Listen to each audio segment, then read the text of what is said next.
ago, when the world was young, Nyame, the sky god, had all the wisdom in the world. He kept this wisdom in a large golden shining pot and stored it carefully in his palace in the sky.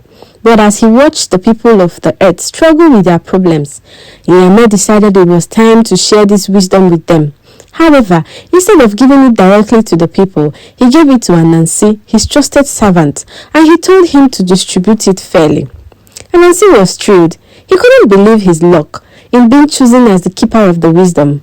But as soon as he received the pot, he had a different idea. Why should I share this wisdom with everyone? Anansi thought. If I keep all to myself, I will be the wisest and most powerful human being in the world. So instead of sharing the wisdom as instructed, Anansi decided to hide the pot in a secret place where no one else can find it. He found a tall tree deep in the forest with branches so high that no one would think to look for wisdom there. Anansi tied the pot of wisdom to his stomach and began climbing the tree, planning to hide it at the top. But as Anansi climbed, he struggled. The pot being tied to his belly kept getting in his way. No matter how hard he tried, he couldn't get far up the tree. Anansi grew frustrated as he slipped and stumbled over and over again. Below him, his young son, Ntikutuma, watched him curiously.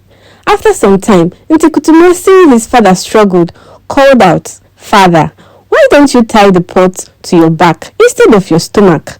Then you'll be able to climb more easily." Anansi stopped, annoyed by the suggestion, but as much as he hated to admit it, Ntikutuma was right. Grumbling to himself, Anansi tied the pot of wisdom to his back and started climbing the tree again. This time, he climbed with much easy steps, and Anansi quickly reached the top of the tree. But as Anansi sat there, panting and reflecting, a troubling thought crossed his mind. I thought I had all the wisdom in the world, but my own son, young and unexperienced as he is, has just given me an advice I did not even think of. Anansi felt foolish. If I don't have all the wisdom, how can I claim to be the wisest? Angry and ashamed, Anansi decided it was time for him to share the wisdom to the whole world. And he decided that no one should have the wisdom if he couldn't claim all of it.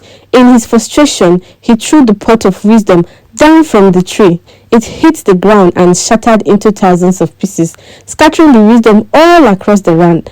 The wind carried it far and wide, to the rivers, the forests, the mountains, the villages, reaching every corner of the world. From that day onward, bits of wisdom could be found everywhere, and every person, no matter where they lived or who they were, could have a piece of wisdom to help them in life. And that's why, even though no one has all the wisdom, everyone has a little wisdom. As for Anansi, he climbed down the tree, feeling humbled. Though he lost his chance to keep all the wisdom for himself, he learned an important lesson. Wisdom grows when it is shared, and no one can claim to have all of it. This tale originates from the Akan tribe in Ghana, and the story tale teaches us that wisdom should be shared with everyone, and no one person can possess all the knowledge and wisdom in the world. It also highlights the importance of humility and learning from others, no matter their age, their experiences, their race, or their skin color. If you're just joining us, please subscribe, like, and share my videos, and then you'll get notified whenever I post videos. Thank you so much. Bye bye.